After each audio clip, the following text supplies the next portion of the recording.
Thank you so much for coming. Today is the second last event before Careers Week's officially over. Today we're going to be talking about careers in government. Yeah, and we've got three alumni with us. Diana is still finally here with us today.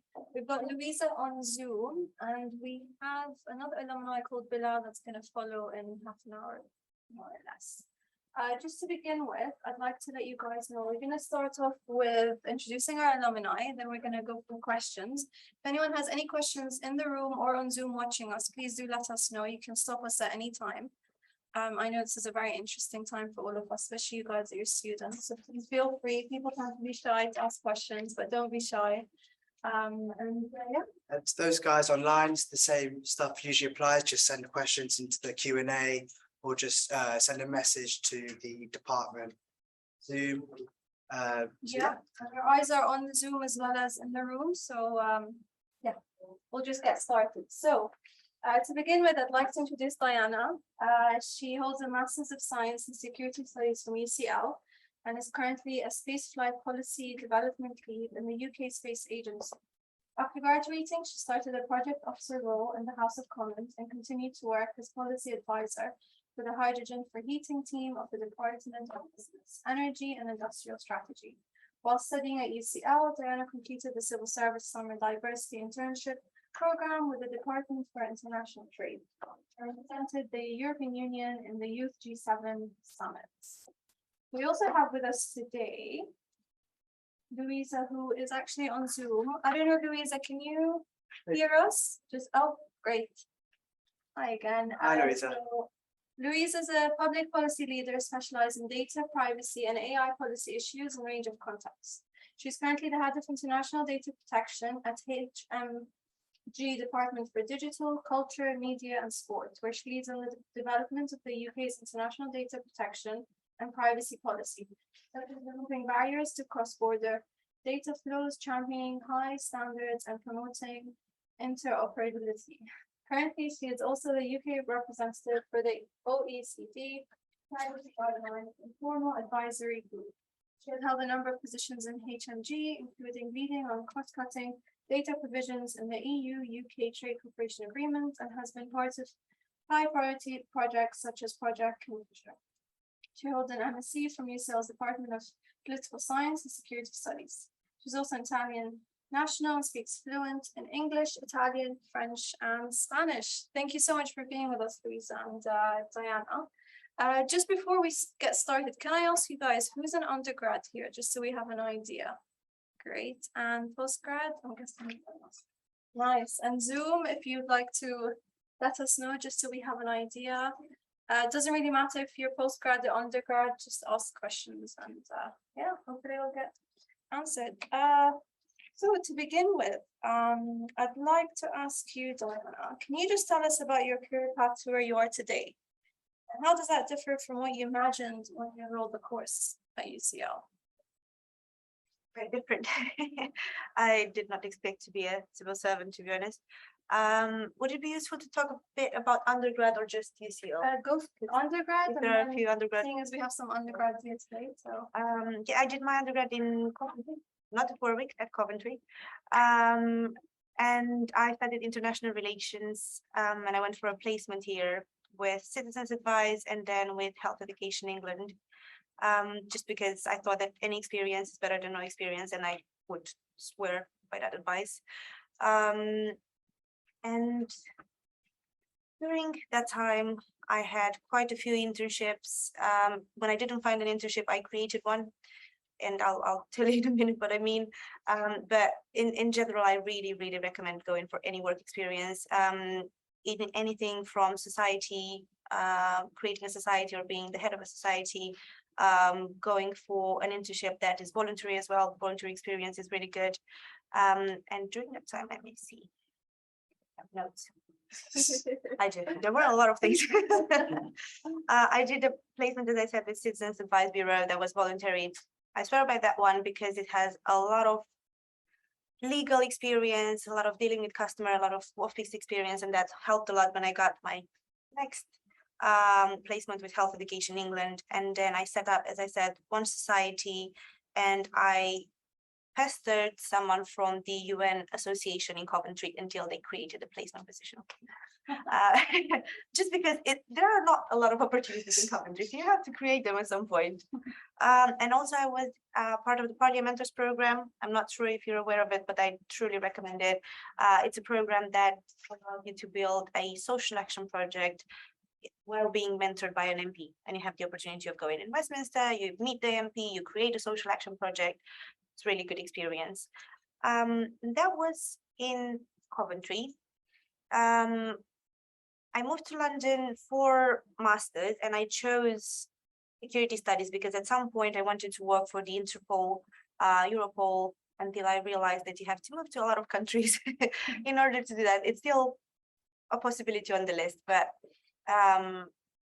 sometimes it's easier to go local. And while I was at UCL, I talked to Melanie. I'm not sure how many of you have Melanie as a lecturer, and she really, really pushed the civil service. She said, it's a good opportunity. You can do a lot of things, because my idea of the civil service was very dull and quite straightforward. I didn't know exactly what you're going to do there, but there are so many careers and so many options. You can do things that I had no idea about, especially, for example, I had no idea there was a space agency. And I applied for the Summer Diversity Internship Program. As you can probably tell by my accent, I'm not from the UK. I'm originally from Romania, and I was accepted into the program. And if you go for the Summer Diversity Internship Program, you can get a pass for the fast stream. So you go into the last part of the fast stream, just to the assessment center. I applied for the fast stream on its own for the first time. I got to the assessment center, I didn't pass. I went to the fast pass to the assessment center, I didn't pass again. But the lucky thing is that if you go to the assessment center, it's very lucky that they're gonna just offer you a position that's similar to the one that you had. It's just not gonna be that much training, that much experience in moving from one role to another.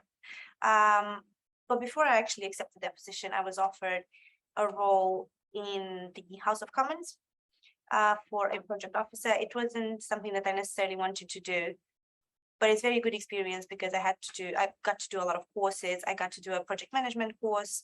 I worked with a lot of devolved administrations. It was very interesting, and I would recommend, even if a role is not ideal in the beginning, the learnings that you can get from it can be more than you expected, and the training that is offered in the civil service and the support is way more than you would see in some of the other sectors. And after I had I was for 1 year in the role, then I had been offered a role in the Department for Business, Energy and Industrial Strategy in the hydrogen for heating team.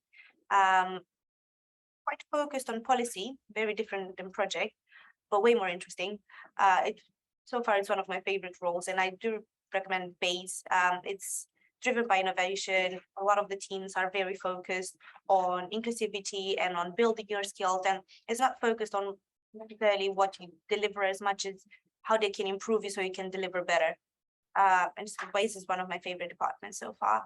And then I moved to the UK Space Agency after another year, where I am the lead for spaceflight development in terms of policy.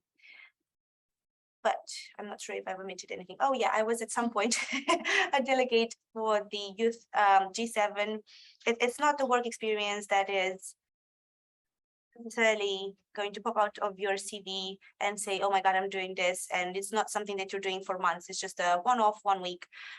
But it's actually really useful because you get to interact with a lot of very, very motivated people. And when you see what they're doing, you get inspirations on things that you could do as well, and things that could boost your CV and your career.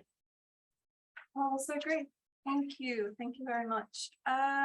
Louisa, would you be able to kind of give us an idea about how your career path is, and is where you are today what you imagined where you would be once you graduated? I don't know why I can't even speak. Yeah. Yeah, of course. Let me know if you can hear me. Also, I can't see the entirety of the room, so if anyone has questions, do let me know. Yeah, we definitely can hear you. I'll let you know if we have any questions. The camera's just faced the other way, but yeah. Great. So yeah, like Diana said, I never thought I'd end up working in the civil service. I think mainly because I'm an Italian national. I never really thought of the UK civil service. Also, having studied political science, so I did an undergraduate at Sussex in politics and international relations. I had obviously first thought of like a career in diplomacy in Italy, maybe something NATO related. Um, but then, of course, once I finished my degree, I realized that policy was really what I was interested in. And so I went to do straight away, no work experience whatsoever between my undergraduate and my master's. I came to UCL to do my master's in security studies. And I think the reason for that was the program was offering parts that were lacking from my undergraduate. My undergraduate was extremely qualitative based.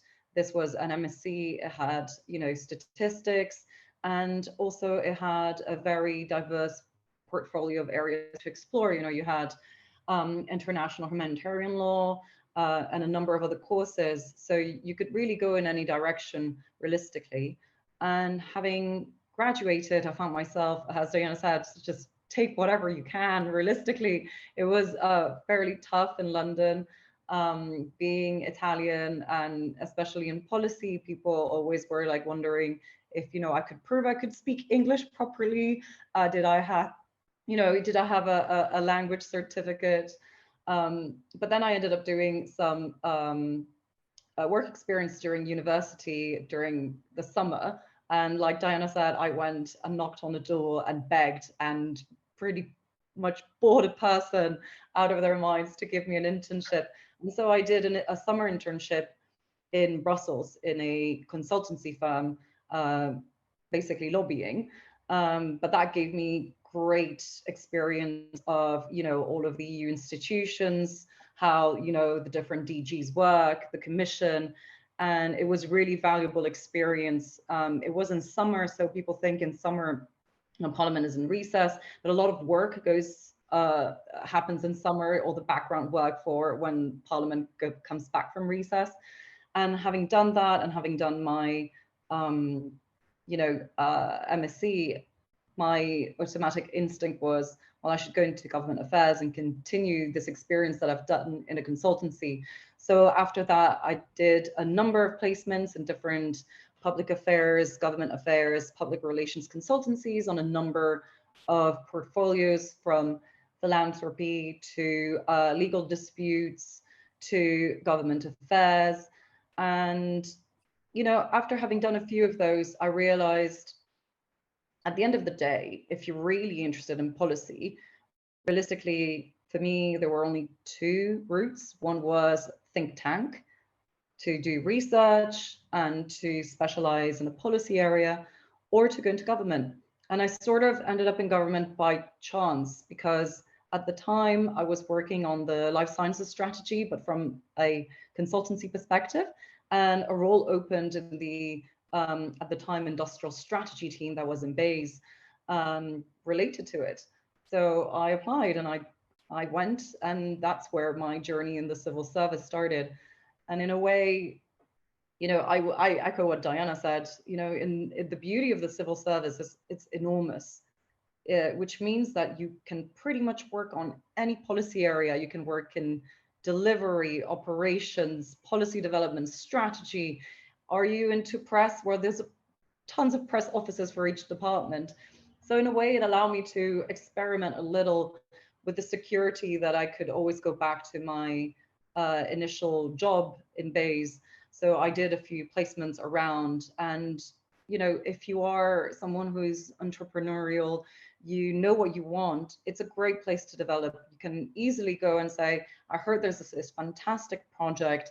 Currently, I have capacity. It's tied to my policy area. Could I go and volunteer for it?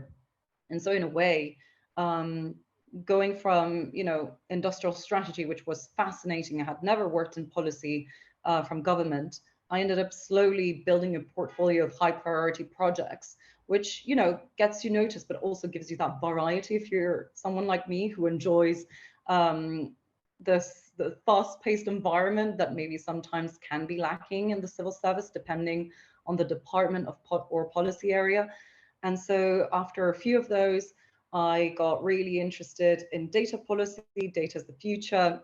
It's been here for a while. and, you know, regulating it is fascinating. You know, if anyone, we all have smartphones, your Googles, your Metas, your Microsofts, your Amazons. It's fascinating how they use the data, what you can do with it. And so following a high priority Brexit related project, I ended up working on the Brexit negotiations team.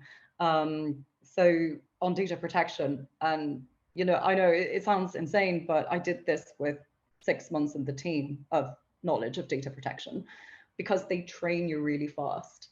As Diana was saying, the training you can get, depending on the team, your line manager or the department, can be, you know, pretty much up to par with continuing studies at university. I am now doing a part-time conversion law degree, which is allowed by my line manager. And that allows me to pursue and further develop in ways that maybe traditionally I wouldn't be allowed to do. So definitely I would encourage anyone who's looking at a career in government to consider it, especially if you're not sure what you want to do. The possibilities are endless. If you're a British national, you can go and work for the Foreign Office and have a placement somewhere. If you're not, there's tons of roles that are open for non-UK nationals. As I said, I'm Italian. So yes, that's sort of my trajectory. And no, definitely, I never thought I'd end up, you know, being a civil servant.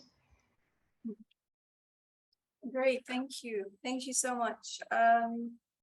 If I was to ask another question, I would ask, what do you think is the most important skill you gained during your masters that you still use today? Probably start with Diana. Patience.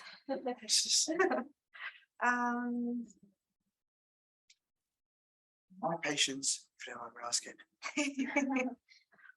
Most important skill, probably managing competing priorities is something that I've learned during my master's and during undergrad as well, because there was a time when I had 2-3 part-time jobs, and I was the president of a society, running for internships, applying for masters or for jobs, writing the dissertation. And this is when I learned the sanctity of to-do lists and prioritizing. And to this day, I have the beloved OneNote with many lists according to priorities and a list of lists and so on. So probably managing competing priorities. And Louisa, what would you say? Oddly enough, which was the cause, and apologies if anyone here is currently teaching it or loves it, quantitative studies. Oh God, I agree. Quantitative method was, I really struggled because I came from a purely qualitative background, but now with what I do, I need to be able to know what a p-value is. And I definitely, it allows me that level of detail and insight that you need to learn to communicate then to ministers who might not understand the level of detail that you know. And so it's about understanding the data behind your research or behind the research that you've commissioned, especially if you've commissioned outside, you need to be able to double and sense check. So that's probably the course that I, to this day, hated and now I'm so happy I took. And a skill that I've learned was most definitely summarizing complex issues. Like when you write your dissertation, you sometimes are like, well, if I just keep adding words, but sometimes, you know, summarizing is the best way to achieve and to communicate efficiently. And I started writing these long descriptive sentences that would never end. And within 6 months of UCL, I remember my dissertation supervisor was like, that is not going to land. I'm sorry. Here is how you write a brilliant dissertation, short sentences, clear to the point. Don't go about embellishing needlessly. And both in consulting and in my current job, it's extremely important to be able to get your point across as soon as possible. So that's definitely a skill that I'm forever thankful, which you'd say oddly, I didn't I didn't get at at Sussex, but that's because it was very qualitative based. So they liked long descriptive sentences. But UCL, in a way, has been a school of life for short presentation style, get to your point, don't faff around. And that has been very useful. Great, thank you. Shay, do we have a question? I've got a question from Travis. This is for both Diana and Louisa.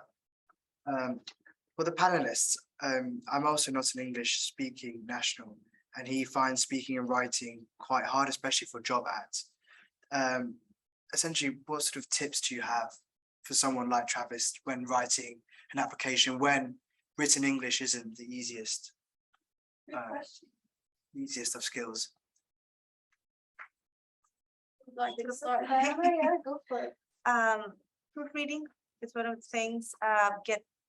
You have a friend who's working in the field. I was lucky enough to have actually friends working on CVs, and it's not applicable for the civil service because you're going through a specific process, but they still go and proofread and tell you, well, you can't really see, you're supposed to have here leadership skills. You're not showing any leadership skills. Or if you're going over this bit, you have a lot of lengthy sentences you don't actually show, or you don't say exactly what you did. So a second opinion is good. And in terms of interviews, practice. I did a bunch of mock interviews with friends alone in the mirror. I tried recording it. I was not very comfortable talking in public in a new language because you have an accent, no matter what you do, you have an accent. And it's a bit intimidating at times when you think you've mispronounced something, you might lose your train of thought just because you said something differently. And it's useful to just rehearse and make a little bit of a note with bullet points of what you want to say and go over your ideas to make sure that they're just as fluent as they would be in your native language. Sorry, just to add on onto that, also sort of adapting to the working culture. So once you actually got past the interview stage and you actually started to work, how did you find adapting to the different sort of culture? That's actually a good point. Once you pass the interview and if you get the job, ask why they chose you. And even during the interview, what did you like about my CV? What did you like about my application? Which of the experience that I've noted down seems relevant to you? This is what I asked, and it was very surprising to me that the first job I got was actually because I set up a society. They were impressed by the fact that the society progressed from 20 members in the first year to 100 and something in the second year.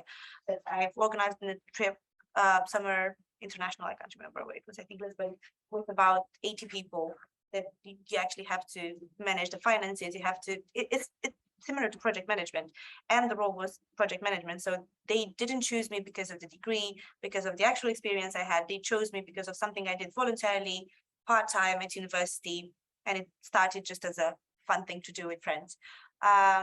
So make sure that you ask why, because that might be the key thing that you would have never thought about. And in terms of integrating in the job, in the workplace, in the civil service, I didn't feel ever that there is a discrepancy.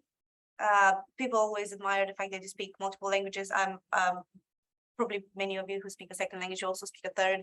So it's something that was admired in the workplace, and they were always very understanding. I did have colleagues who made a little bit of fun, just like the regular banter, not the weird fun. But you always joke back and ask how many languages they speak, and usually it's not because English is not their strength either. So yeah, the civil service was not one of the environments where I felt conscious. I think I felt more conscious during the interview than actually during the job. Oh, interesting. Louisa, do you have anything to add? Any tips? Not really. I guess when you are, drafting your CV or rehearsing, just aside from the basics, and Diana has said them, just have them proofread, be yourself. There is no point in trying to go to an interview trying to be someone that you're not. In fact, use the fact that you speak another language as a strength. You are able to spot things that others might not. Your brain works in a different way. I sometimes started the interview with, apologies, do let me know if I haven't been clear, for whatever reason.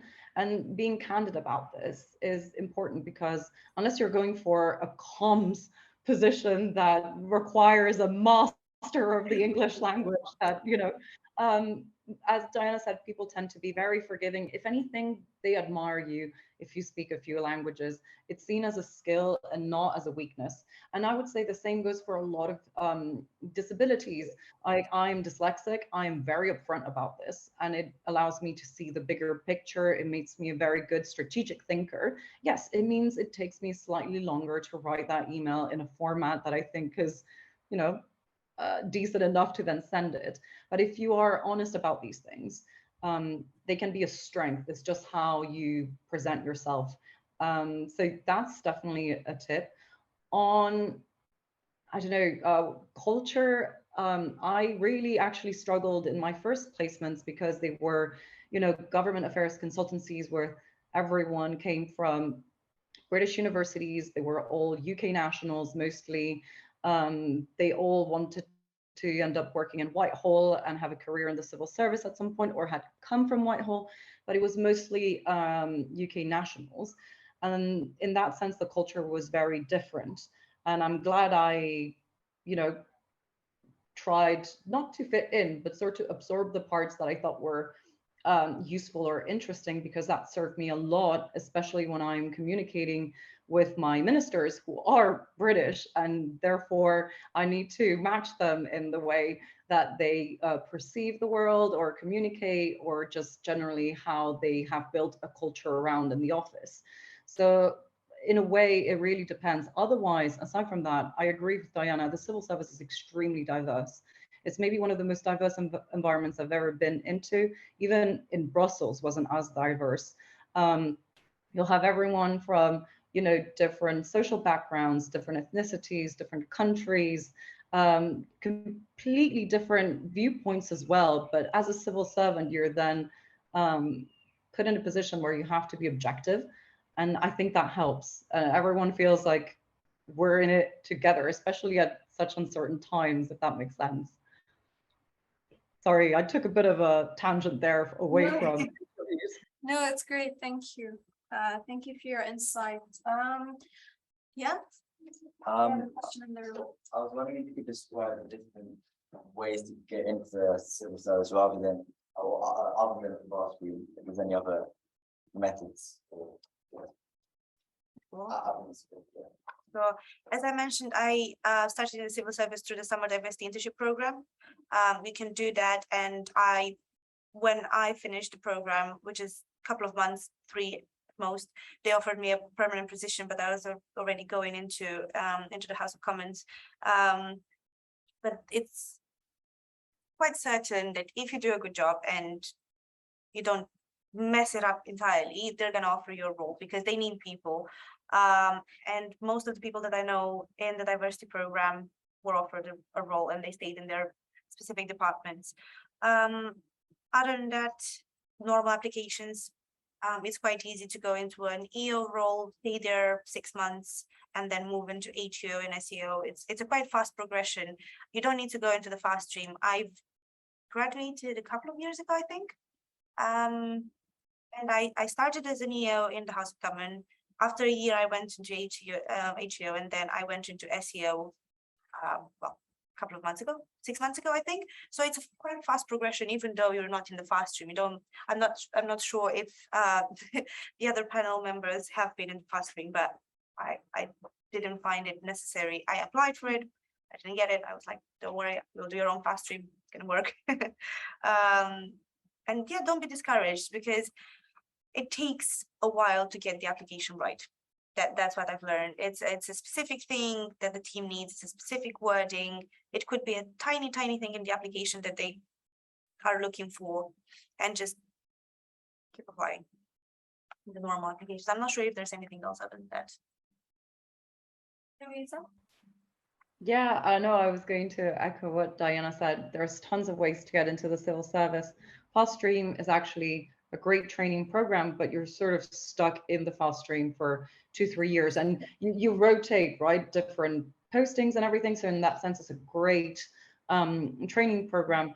But I went there straight through a connection, knowing that there was a job going. Obviously, jobs are advertised and are open to fair competition, so you need to go through the civil service jobs website There's, obviously the requirements for the role. Sometimes they're only for UK nationals. Sometimes they're open for, wider nationalities, whether it's EEA. And that's what I did. But I also know colleagues who started in a think tank doing an internship on a project, worked with government on a project, then found out they were going to recruit. And it's not like the private sector in the sense that they're going to recruit and then you get first dibs because you have the inside knowledge, but you then know ahead that the job will land on civil service jobs. You can practice that application. You know that team. So there is some other ways of getting into the civil service in that sense. I jumped straight to HEO role. In all honesty, I wasn't an HEO. I was already a band A, so a grade 7. But I decided to jump in on the opportunity to go on a lower grade, and within a year I was a band A, and now I'm a team leader. So the progression can be fast. It also depends entirely on you, in the sense that no one is going to promote you. In the civil service, everything is open to fair competition. If your boss leaves, it gets opened up, and whoever is the best candidate will get the job. It might be you because you work very closely on that project. It might be someone who is better placed. And in that sense, it's for you to constantly keep an eye out on interesting projects, opportunities, build a network across departments. So I'm part of like a number of networks, like International Network, the EU Members Network, the Mental Health First Aiders Network, and you find out a lot of these things through these networks. So I would strongly encourage to try, and I echo what Diana says. For the civil service in particular, the application is very specific. And so if you have any friends in the civil service, or people who are applying who have already received feedback from their application, get in touch, ask them questions, maybe even share with them the competencies or behaviors, as we call them these days. It's really useful. And read the job description, because often the clues on what they want are right there. To build on what Louisa said, you can go the same way as the team talk through the charity sector. For example, I have friends who worked with the Department of Education or Department for Work and Pensions, and then they did a really good job. And they weren't offered the role, but they were informed that there is a role opening, apply, because you already have the experience, the project. There is a higher chance to get it. And also, indeed, you are not promoted. It happened to me in previous roles. I wanted to progress. After 6 months, I started applying, and I applied for roles in the team. They're like, it's a bit too soon. I'm not sure you have the experience. And then I applied to a different department, different team, and they were, definitely have the experience. Come work with us. We don't have a problem promoting you. So it's about going for that opportunity and making sure that you don't get discouraged by rejection. It's every day, it's everywhere. You're gonna get it from ministers and from jobs, and you're gonna have moments when you think it's just not easier in the private sector, but it's actually worth it. It's worth the application, and it's worth the trouble that you have to go through, because after that it's way smoother sailing. Can you give us an idea of how your day is at work? Like, what's your day-to-day tasks? Like, what would one expect? It's quite difficult to do in the civil service because it's so different. I don't think I have one day that looks like another. There are days when I'm in meetings from 9 o'clock until 5 p.m. and all I do is talk to people and try to figure out what policy is better, how to move things forward, how to plan things better, try to get decisions out of directors, and try to make sure that all the agencies that I'm working with, because I'm working with a lot of other government departments, so with a lot of other agencies, that everyone is on board and everyone has said their view, that everything is taken into consideration and we're all on the same page. And there are days when I just stare at the blank piece of paper, Word document, Excel, and squeeze my brains for an idea all by myself. So it's quite difficult to think about a standard day in the civil service, at least in my role, because we started the program from the ground. There wasn't a spaceflight program. We're building it entirely It's something new in the UK because we used to be working quite a lot with the European Space Agency. Now Brexit happened and there is just the UK Space Agency working on way less projects with them. So a lot of brainstorming, a lot of talking to get decisions right, and planning, quite a bit of planning because it's the beginning of the project. If you go, for example, my previous role was somewhere in the middle of the project, trying to go into the delivery stage, actually making sure that everything is correct. You build an evidence base, you put out calls. It differs quite a lot. Thank you, Louisa. I was going to say exactly the same, but I think it really depends what role and what department you're in. So I think if you work in, for say, the private office with a minister, your day-to-day is it's likely to be a lot more routine in the sense that the same things come to you. You need to approve things, pass them to ministers, briefings, whatnot. So in a way, there are roles that have more that, consistency, where days look more similar. I'm like Diana, I find myself in a situation where, we have left the EU. And so a lot of the work that we used to do with the EU, now we need to do on our own. We also have to do a lot of policy development from scratch, which means a lot of evidence-based working with our legal team, external legal counsel, our analysis team, economists. We have basically, it's like a big collaborative project. And then at the same time, my day could go from anywhere from reviewing documents from my direct reportees to briefing my senior management team, my ministers, as Diana says, trying to get directors to sign off on things or make a decision on option A, B, C. These are, your daily bread. Then depending on the role you're in, like I'm very fortunate to be in a fairly external facing role. I can go to the OECD and meet with officials from other government departments and other countries or the regulators to, build higher standards or guidance on, data protection and privacy. So there is that element as well. At the same time, as Diana says, there are days where I also stare at a blank piece of paper because I'm meant to somehow now put months of research into a 2-page document for a minister and try to explain something extremely complex. And so, yeah, writer's block is definitely one of my main issues. But yes, every day is different. I could be talking to another country the same way that I can be talking to a provider. I can be, doing some learning and development, or most days, like Diana said, lots of meetings, lots and lots of meetings, but also that's the hybrid working world nowadays, unfortunately. So yeah, very diverse, which is what I like. I chose that role for that. I don't get bored. I don't get bored, yes. And another good thing is the traveling. There are days when you I only travel in the UK because most of the companies that we're working with are in the UK.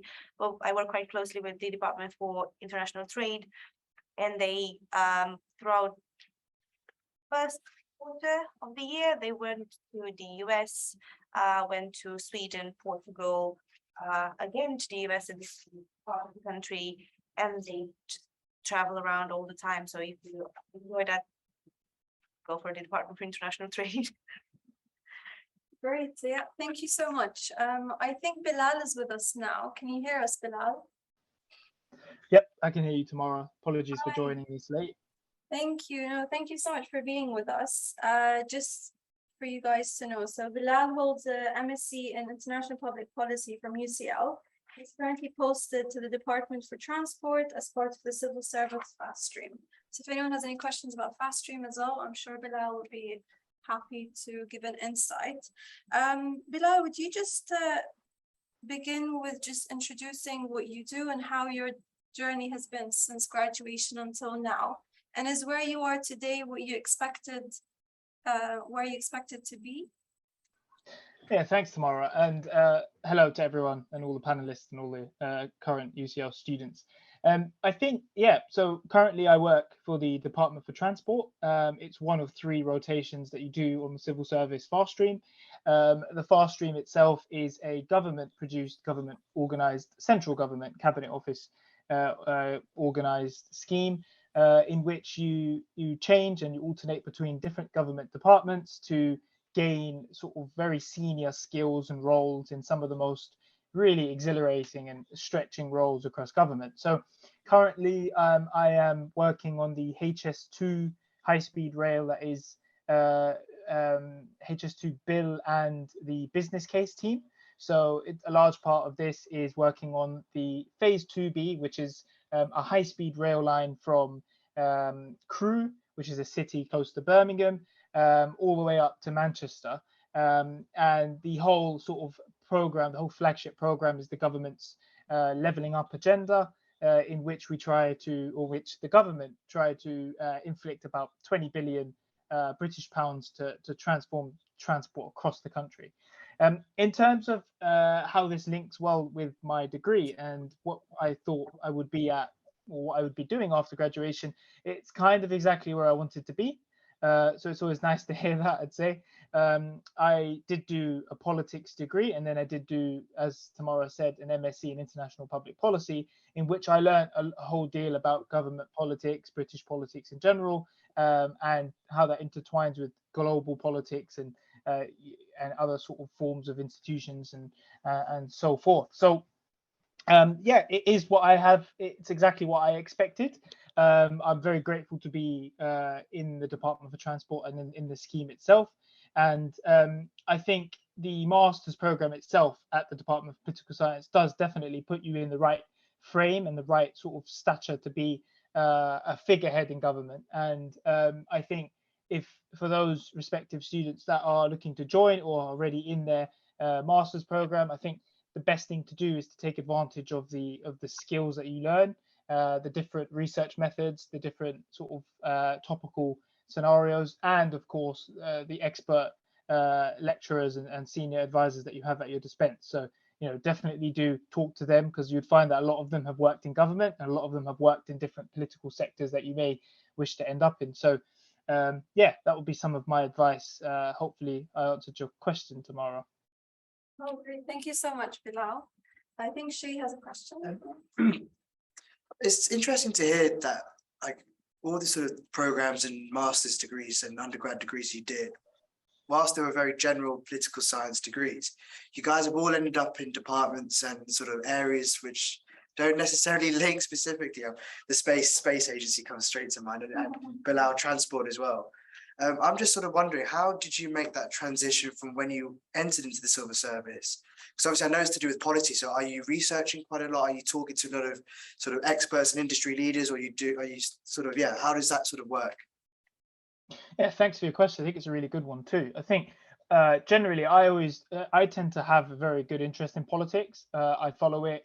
I have family that are also sort of working in politics, so I naturally just have that interest into it.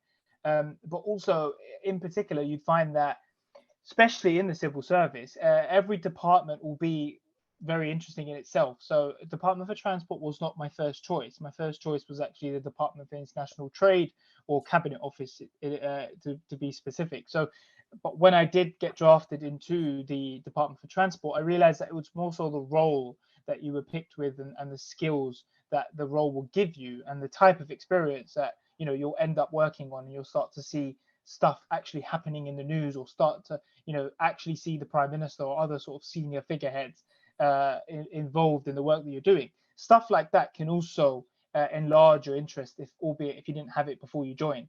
A lot of other people in the civil service fast stream at the moment, so some of my peers, have no political experience, haven't worked in any political areas, don't know a thing about politics, but just had found themselves in here.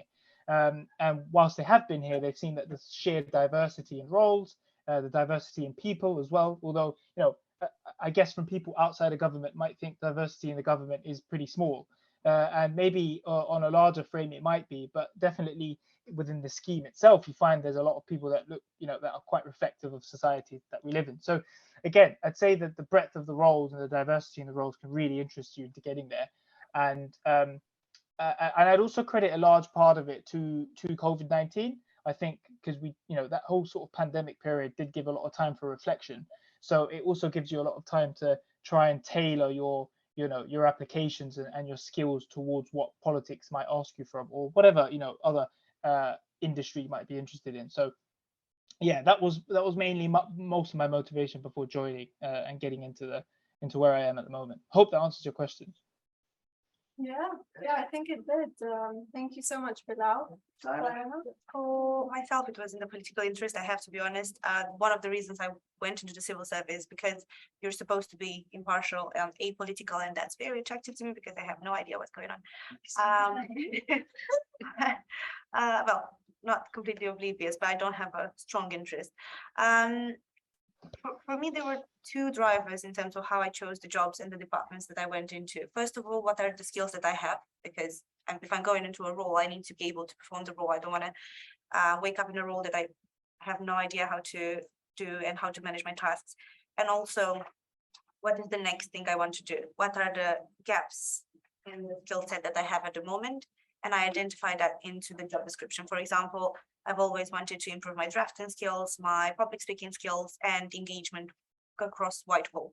And I looked for a role that offers these things, while I also am able to improve the skills that I already have. And where I see, for example, when I saw a lot of engagement with the devolved administrations, or where I saw a lot of engagement with other departments, focused on policy making as well, because you can end up in a government role that's more delivery focused, and that is something that I did not want to do.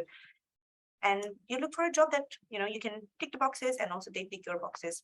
That was mainly for me. It was not a specific department that I wanted, but I did steer clear, in all fairness, from MOD and other departments that are a bit more traditional, I would say. I wanted something that's focused on development and on inclusivity and diversity and the things that would suit better my personality and my background. Thank you, Diana. Louisa? Yes, I was going to say, like, different departments have different cultures. So as you can imagine, Home Office is very different from, say, DCMS. We're known for being the department for fun. I can't say my directorate is, because data protection definitely isn't fun. It's fascinating, but it's not fun. Well, yeah, you have to be honest, right? I'm a geek. It's fine. I recognize that. But the same goes for Treasury. Some departments have this, tradition of grandiosity, like CDO, Treasury, Cabinet Office. The experience you get in these departments is great, but it's very different. They tend to be a lot more traditional and conservative in the way that they deal with policy. They tend to be a lot more political. So it really depends what kind of person you are, and you want to find a good match for your personality as well as skills. So, as Diana was saying, if you need to improve on something, find a job that allows you to improve on those skills, whilst at the same time leveraging those that you already have. If you're a natural born coordinator, going to a coordination role that also has, say, that, stakeholder engagement outreach element that you decided you needed to improve on. So, in a way, the beauty of the civil service and its diversity is precisely that. You'll find something that suits you. Some of the departments that are less, how should I say, like at the forefront in the sense of being your traditional Home Office, Treasury and whatnot, or also those who tend to do a lot of like proper specialist policy in the background. And if you're someone who's interested in that, that's where you should be going. If you want a fast-paced, high priority, work environment, then do go to Cabinet Office. Why not? Every department is different. Great, thank you so much. I think we have like 6 minutes left. Any questions on Zoom or? I have a question, but I think I already know the answer to it, but I'm going to just Go ahead, Amir. Sure. As someone who's non-UK national, non-EEA area national, do we still have a chance for applying, or at least to your knowledge? I do have colleagues who are not from an EU, EEA background. And I do have, yeah, I do work with people that are from a non-European background, non-UK background. But I'm not sure if you can apply for fast stream. I think you might need to go through the traditional way of applying for the normal job and so on. I'm quite sure the fast stream is restricted to EU and UK. Bilal, any? Oh, you're muted, I think, Bilal. Am I muted still? Yeah, now no longer. Yeah, you're Okay, good. cool. Yeah, I was just going to say, I think you're right. I think it is just British and EU nationals, I think. But do double check that. Yeah. But then again, just to add, there are other entry routes into the civil service, and you could also apply for the fast stream. And if you do miss it, you could be appointed on a direct appointee scheme. I'm not sure if this was covered earlier. Apologies if it's just repetition. But there are more than one ways to get into the civil service, and you might also find that when you join the civil service, there are quicker ways to get to where the fast stream takes you. So make sure that doesn't limit you in applying for the fast stream or anywhere in the civil service. And yeah, if you ever need any help with any sort of application processes or interview processes, please feel free to give me a shout. However Tamara wishes to maintain communication. We've attached all our panelists LinkedIn on our Eventbrite website, and I think on UCL's website as well. If anyone wants to reach out, I'm sure the panelists would be happy to help. I don't know if anyone else has questions in the room. If not, I can sneak one in. But can I ask, I don't know, I'm gonna just a small question, maybe a minute each, if you guys can just give us advice. So what advice would you give your past self if you were able to go back, and that we can then learn from? I'll start off with Diana, and then our Zoom panelists. Probably don't give up and apply for as many things as you can. There are a lot of opportunities at UCL that I did not take advantage of because I was already exhausted from Coventry and from everything I did there. But there are so many work opportunities where you can meet alumni, for example. Yeah. You can plan the careers. I mean, was dedicated for something like this. Exactly. You can plan a careers day. You can be. But I was at some point an interviewer for the Times.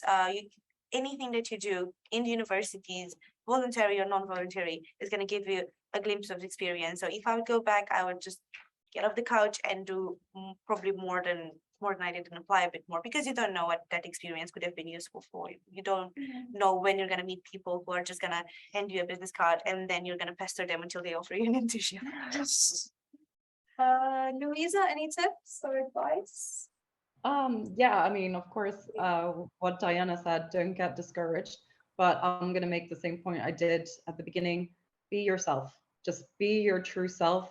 Whether it's applying to the civil service or somewhere else, you want them to, hire you for who you are and not for a front that then you have to uphold for the next 10 years.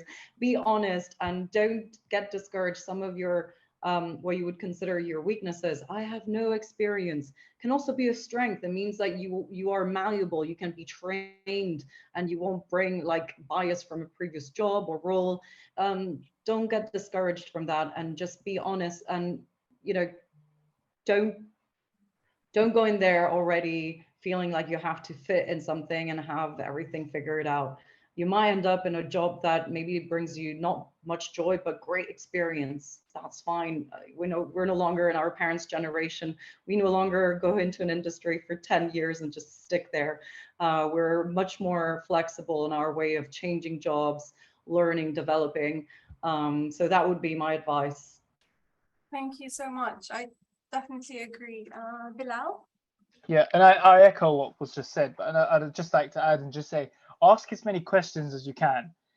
Quite often or not, you find that if you ask someone a question, you might be sort of bothering them, or albeit someone a bit more senior than you, a bit more experienced than you, you might often think you might be bothering them or taking up their time. In fact, you'd find that a lot of people are quite helpful and actually encourage you to ask questions because they would love to speak about their career journeys and how what they did got to where they are now. So what I would advise, and something I would probably have done if I was doing my master's right now, I would have asked my political teachers in particular a lot more questions about other routes into work, other different areas outside of your traditional civil service, working for an MP, that kind of stuff that people categorize politics with. And you'd often also find that they might have some shadowing opportunities for you, albeit depending on your experience or not. A lot of them might allow you to do 1 week, 2 days, 2 weeks shadowing opportunities. They might be unpaid, but then again, you're building up that reputability, that sort of credibility behind your name. So that would be my top advice. Continue to ask questions, come to all the welcome events, and network. Network is a big word that people think is only associated with LinkedIn.